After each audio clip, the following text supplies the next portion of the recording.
आज हम पढ़ेंगे अभिक्रिया की क्रियाविधि यानी मैकेनिज्म ऑफ रिएक्शन। देखो क्या होती है। देखो हम एक पहले यहाँ अभिक्रिया लेते हैं।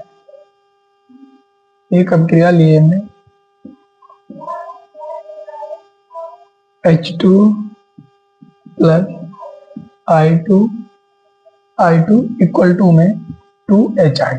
ये अभिक्रिया कैसे वर्क करती है इसके बारे में आज पढ़ेंगे, यानी इसकी क्रियाविधि के बारे में। देखो क्या होती है।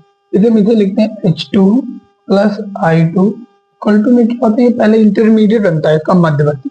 मध्यवर्ती में क्या होता है, ये हाइड्रोजन और हाइड्रोजन के बीच की बॉन्डिंग टूटती है और आयोडीन और आयोडीन के बीच की बॉन्डिंग टूटती है, फिर बनता है जाके 2HI। यही यानी ये इंटरमीडिएट, इसे हम बोलते हैं रिएक्टेंट, इसे बोलते हैं अभिकारक। अभिकारक को इंग्लिश में कहते हैं रिएक्टेंट्स। इसे बोलते हैं इंटरमीडिएट।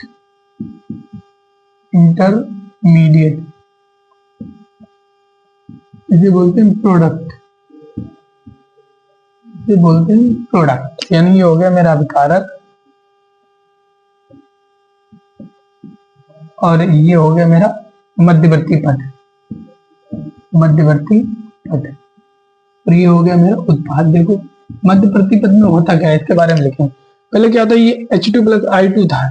H2 प्लस I2, इसमें H और हाइड्रोजन के बीच बॉन्डिंग टूटती है और आयोडीन के बीच में बॉन्डिंग टूटती है। फिर बाद में क्या होता है, हाइड्रोजन आयोडीन बॉन्डिंग आपस में धीरे धीरे बंध बनाते हैं और वो क्या बनाते हैं, 2HI यानी हाइड्रोजन आयोडाइड बनाते हैं। इसकी क्रियाविधि के बारे में पढ़ेंगे अभी।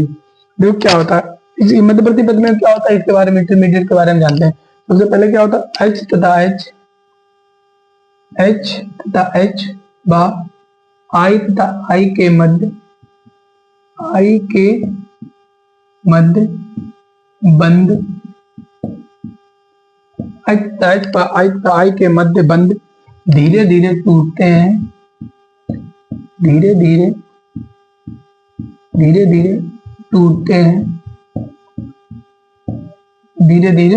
टूटते हैं। H तथा I के मध्य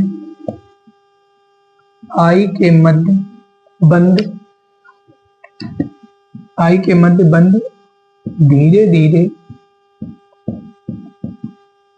बनते हैं।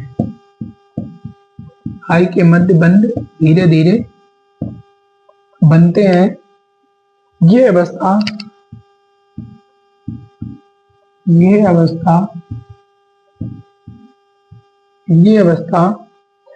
अल्प समय के लिए अस्तित्व में रहती है। अल्प यानी बहुत कम समय के लिए, अल्प समय के लिए अस्तित्व में रहती है। ये अवस्था बहुत समय के कम समय के लिए अस्तित्व में रहती है। इसे मध्यवर्ती कहते हैं।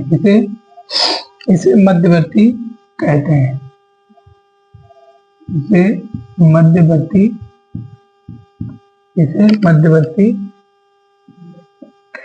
ठीक है। तो मध्यवर्ती क्या होता है, इसमें क्या होता है, हाइड्रोजन आयोडीन के मध्य के बंध टूटते हैं, तब हाइड्रोजन और आयोडीन मिलकर धीरे धीरे बंध बनाते हैं। ये जो अवस्था है बहुत कम समय के लिए अस्तित्व में रहती है, यानी जो मध्यवर्ती पद है बहुत कम समय के लिए होता है और इसलिए इसे मध्यवर्ती पद कहते हैं। ठीक है।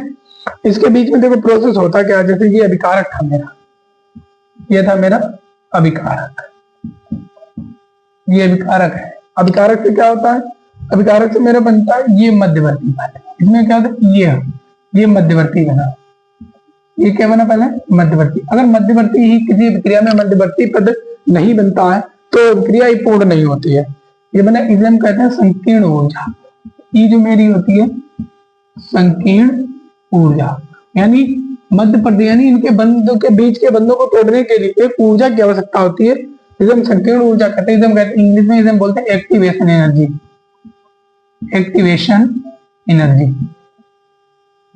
फिर यहां से जाके क्या बनता है मेरा उत्पाद। अगर किसी अभिक्रिया में मध्यवर्ती पद नहीं बन रहा है तो वह अभिक्रिया कभी भी पूर्ण नहीं होगी। क्योंकि पहले अगर बंद नहीं टूटेंगे उसके बीच के, तो उसके बीच के मध्य टूटेंगे ही नहीं, बंद नहीं टूटेंगे, तो नया बंद हम कहें, नया बंद कहां से बनेगा। ठीक है, देखो हम इसके लिए ग्राफ प्लॉट करते हैं, दो देखो यहाँ पे दो ग्राफ बनाते हैं, यहाँ पे इसे इरेज कर देते हैं। देखो इसे हम थोड़ा साफ करते हैं, यहाँ पे दो ग्राफ बनाएंगे, इसे देखो यहाँ पे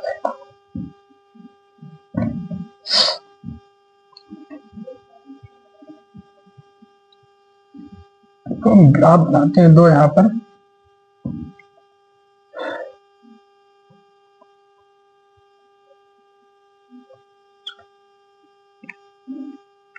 दो ग्राफ बनाएंगे यहाँ पर हम।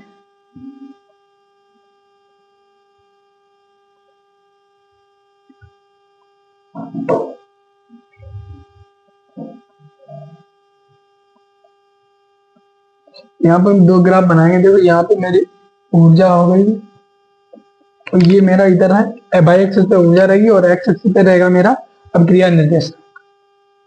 ये क्या है मेरा अभिक्रिया निर्देशांक, यानी अभिक्रिया निर्देशांक। सेम इसमें भी होगा, यहाँ पे मेरी ऊर्जा होगी, ऊर्जा ये मेरा होगा इधर, ये मेरा इधर होगा अभिक्रिया निर्देशांक, निर्देशांक। ठीक है, देखो यहाँ पे जैसे मेरा इसमें अभिकारक यहाँ पे ये मेरा क्या, जैसे ये अभिकारक है, ठीक है, ध्यान से देखना, ये मेरा क्या है, ये मेरा क्या है अभिकारक, अभिकारक। यहाँ पे जैसे मेरा मध्यवर्ती पद है, ये मेरा था मध्यवर्ती पद। तो अभिक्रिया अभिकारक को मध्यवर्ती पद तक ले जाने में, मध्यवर्ती पद, ठीक है, मेरा मध्यवर्ती पद। देखो अभिकारक को मध्यवर्ती पद ले जाने में हमें किसी ऊर्जा की आवश्यकता होगी, किसी ऊर्जा की आवश्यकता होगी। यानी देखो अगर हम किसी चीज को ऊपर के ले जाएंगे तो हमें ऊर्जा चाहिए होगी। हाँ, तो इसे इस अभिकारक को मध्यवर्ती तक ले जाने में हमें जिस ऊर्जा की आवश्यकता होगी उसे हम संकीर्ण ऊर्जा कहते हैं। वो बताई रेफरेंस उसे ये लिखते हैं। ठीक है, वही प्रोसेस यहाँ पे वैसे डॉटेड डॉटेड आगे बढ़ाएंगे। ये ऊर्जा जो होगी मेरी, ये क्या कहलाएगी, ये यानी संकीर्ण ऊर्जा, एक्टिवेशन एनर्जी। अब देखो कुछ क्या होगा, कुछ उत्पाद होंगे वो अभिकारक से नीचे आ जाएंगे, कुछ जो उत्पाद होंगे वो मेरे क्या होंगे, अभिकारक से नीचे आ जाएंगे, और कुछ जो उत्पाद होंगे वो अभिकारक से ऊपर रहेंगे। यानी ठीक है, तो देखो इसे हम क्या कहते हैं, यानी जिन अभिकारों में एनर्जी, जिन रिएक्शनों में एनर्जी ग्राफ अभिकारक से नीचे चला जाए उसमें ऊष्मा क्या होगी, वो ऊष्मा क्षेपी अभिक्रियाएं कहलाएंगी। क्या कहलाएंगे, ऊष्मा क्षेपी, यानी ऊष्मा इससे निकल रही, ये अभिक्रिया क्या कहलाएंगी, ऊष्मा क्षेपी अभिक्रियाएं, ऊष्मा क्षेपी अभिक्रियाएं। इसे कहते हैं एक्सोथर्मिक, एक्सोथर्मिक रिएक्शन। और जिसमें ऊर्जा मेरी अभिकारक से कम रहेगी, यानी ऊर्जा इसमें एब्जॉर्ब हो, इसे हम कहते हैं ऊष्मा शोषी। इन्होंने ऊष्मा क्या की, ऊष्मा शोष, इन्होंने ऊष्मा को एब्जॉर्ब कर लिया, ग्रहण कर लिया, तो इसे हम कहेंगे ऊष्मा क्षेपी अभिक्रिया। इसे हम कहेंगे सॉरी, इसे हम ऊष्मा शोषी कहेंगे। ऊष्मा, इन्होंने ऊष्मा का शोषण किया, ऊष्मा शोषी अभिक्रिया। इसे इंग्लिश में हम बोलते हैं एक्सोथर्मिक, इसे एंडोथर्मिक, एंडोथर्मिक।